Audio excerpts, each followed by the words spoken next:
नमस्कार मित्रांनो. आता 4 दिवसाची सुट्टी संपल्यानंतर मी परत चाललो आहे पुण्याला. 450 किलोमीटरचं अंतर आहे आणि आत्ता वाजलेत 12 दुपारचे. मी आत्ता निघत आहे. बघू किती टाईममध्ये पोचतो. सावकाश जाणार आहे, ओझं खूप आहे. आता निघतो. दुपारचे 12:30 झाले आहेत आणि मी पोचलो आहे पुणे बेळगाव हायवेवर. रोडचे काम मध्ये मध्ये चालू असल्यामुळे गाडीची स्पीड एक मेंटेन ठेवलं तर खूप बरं होईल. आता रोडचे काम हे प्रोग्रेसमध्ये आहे, त्याच्यामुळे गाडीचं स्पीड एक मेंटेनच ठेवा. गुगल मॅपचा जर वापर करत असाल तर गुगल मॅप ही तुम्हाला स्ट्रेट जायला सांगेल. कृपया नाईटला जर गाडी चालवत असाल तर नक्कीच गुगल मॅपचा वापर न करता रोड कसा आहे ते बघून गाडी चालवा. कित्येक वेळा असं झालं आहे की गुगल मॅप सरळ जायला सांगत आहे आणि तिथं आम्हाला सर्व्हिस रोडला उतरावं लागत आहे. एकदा का रोडचं काम पूर्ण झालं तर नंतर तुम्ही राईड सेफली करू शकता. पण आत्ता सध्या रोडचे काम चालू आहे, त्याच्यामुळे गाडी सावकाश चालवा. जेव्हा मी राईड चालू केली तेव्हा घरच्यांच्या मनामध्ये थोडी भीती होती की मी व्यवस्थित जाऊन पोहोचीन की नाही. मी घरातून सुटायच्या आधीपासून पप्पांचे कॉल चालू आहेत की लवकर जा, त्याच्यामुळे लवकर पोचशील. नाईटला राईड करणं थोडं अवघडच असतं. जो मागच्या टाईमला जो एक्सपिरियन्स आला आम्हाला, रात्री 2 वाजता गाडी बंद पडली, तो एक्सपिरियन्स परत येऊ नये त्यामुळे घरच्यांना थोडी भीती असते.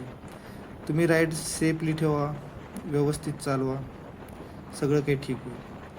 आता मी इथून चाललो आहे कोल्हापूरपर्यंत. कोल्हापूरमध्ये थांबून थोडा वेळ जेवण वगैरे करून तिथून पुढे जाईन. बघू आता कोल्हापूरला किती वाजेपर्यंत पोहोचतो.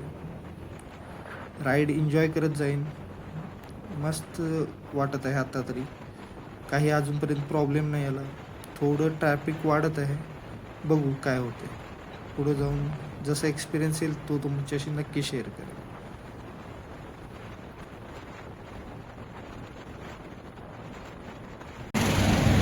12 वाजता बेळगावमधून सुटलो होतो. आता 2 वाजले दुपारचे आणि मी इथं हॉटेल बालाजीमध्ये थांबलो कोल्हापूरचं तांबडा पांढरा ट्राय करायला. प्रत्येक राईडमध्ये एक नवीन एक्सपिरियन्स हा मिळतोच आणि सोलो राईडमध्ये तर जास्तच. त्याच्यामुळे सोलो राईड करत राहा, नक्कीच चांगले एक्सपिरियन्स येत राहतो.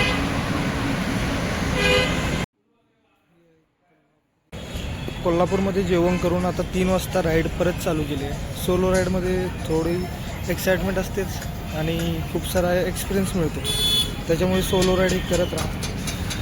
सोलो राईडमध्ये सेफ्टी मेन गरजेची आहे, त्याच्यामुळे पूर्ण रायडिंग गिअर्स असतील याच्याकडे तुम्ही लक्ष द्या पहिला आणि ट्रॅफिक नियम पाळा.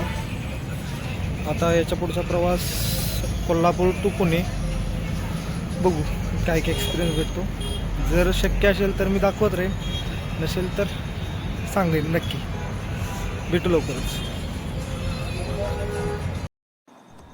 आता मी पोचलो आहे कराडमध्ये आणि इथून मला पुणेला जायला 8:30 वाजतील असं मॅपवर दाखवत आहे.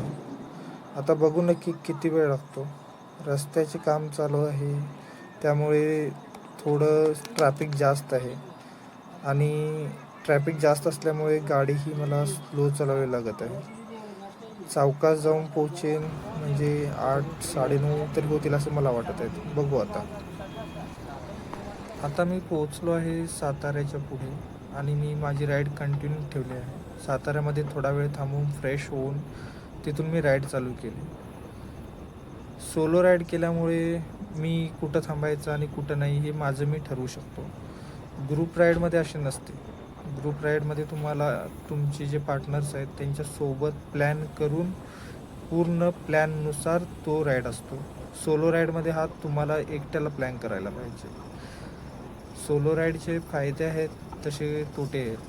फायदे म्हणालात तर तुम्ही तुमचं स्पीड मेंटेन ठेवू शकता. तुमच्या स्पीडनं तुम्हाला चालायचं आहे आणि मेन म्हणजे सेफ्टी खूप इम्पॉर्टंट आहे. सोलो राईडचे तोटे म्हटला तर तुम्ही जर चालताना कुठं गाडी पंक्चर झाली किंवा गाडीमध्ये काही खराब आली असं होऊ नये. पण जर का झालं तर त्यासाठी तुम्ही पूर्णपणे तयारी असली पाहिजे. आता मला इथून जायला अजून टाईम लागेल, बहुतेक लेट होईल असं वाटतंय. आणि माझी गाडी आहे आता ही 100 cc आहे, त्यामुळे मला गाडी सावकाशच चालवावी लागणार. आणि मी या एका व्हिडिओसाठी एका हाताने गाडी चालवते, हे चुकीचं आहे. ट्रॅफिक नियमानुसार तुम्ही मोबाईल यूज नका करू. माझ्याकडे सध्या गोप्रो नाही आहे, त्यामुळे मोबाईलवरच व्हिडिओ बनवतो आहे. रोड सेफ्टीचे पालन नक्की करा. तुम्ही हेल्मेट नक्की वापरा. विदाऊट हेल्मेट गाडी चालू नका. कारण आता जे काही ॲक्सिडेंट होतात टू व्हीलर्सचे, त्यामध्ये जे मृत्यूचं कारण असतं ते विदाऊट हेल्मेटच असल्यामुळे असतं. हेल्मेटमुळे तुमचं डोकं सुरक्षित राहील. तुमच्या घरच्यांनाही चिंता नसेल की तुम्ही हेल्मेट घालून प्रॉपरली हेल्मेट, रायडिंग गिअर्स वगैरे सगळे घालून जर राईड करत आहात तर तुम्ही सेफ आहात. तुमची लाईफची जिम्मेदारी ही तुमच्याकडे आहे, त्याच्यामुळे प्लीज रायडिंग गिअर्स वापरा. आता तुम्ही हा व्ह्यू बघू शकता, मस्त आहे व्ह्यू.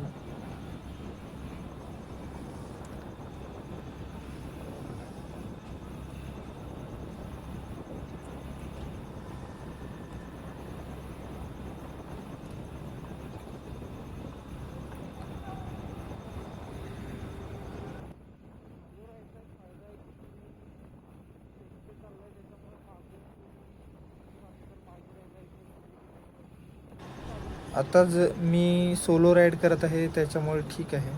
पण जर का मी ग्रुप राईडमध्ये असतो तर माझ्या समोरचा जो आता बाईकवाला आहे त्याच्यापासून एवढं अंतर तरी त्याच्यामध्ये डिस्टन्स ठेवावं, त्याच्यामुळे काही प्रॉब्लेम नाही होणार. सगळी राईड व्यवस्थित होईल. आणि ओव्हरटेकिंग टाळा. ग्रुप राईडमध्ये जर तुम्ही ओव्हरटेक केला तर प्रॉब्लेम हा होतो की जे मागून येणारे आहेत त्यांनाही ओव्हरटेक करावंसं वाटतं आणि लाईनअप तुटते. मग त्याच्यामुळे जर का कोणी गाडी स्लो चालवणार असेल तर तो मागे राहू शकतो आणि प्रॉब्लेम होऊ शकतो. त्याच्यामुळे गाडी सावकाश चालवा आणि एक लाईनअप केला तर खूप बरं होईल. तुम्ही राईड करत असताना कृपया हेल्मेट वापरा. आता हायवेवरून चालत आहेत तर स्पेशली चांगले हेल्मेट वापरा. रात्रीचे 8:30 वाजले आहेत आणि मी पोचलो आहे आत्ता वारजेमध्ये. गाडी ओव्हरहिटिंग होत होती, त्याच्यामुळे मी थांबत येऊन पोचलो आहे.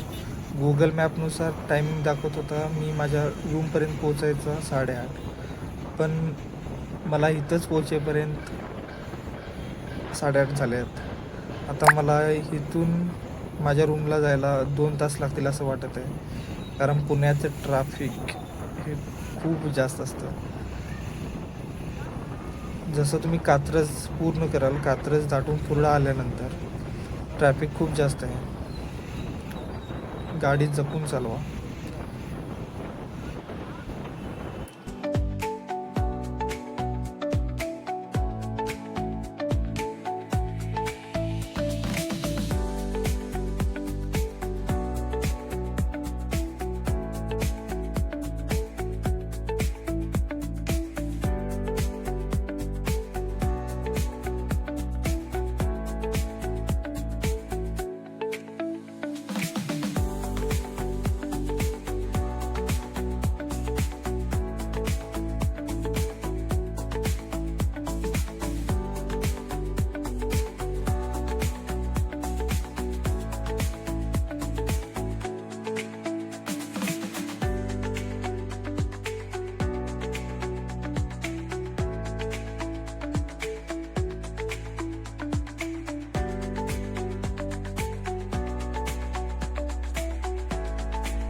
आत्ता 9:30 वाजले आहेत आणि मी माझ्या रूमवर पोचलो आहे पुण्यामध्ये.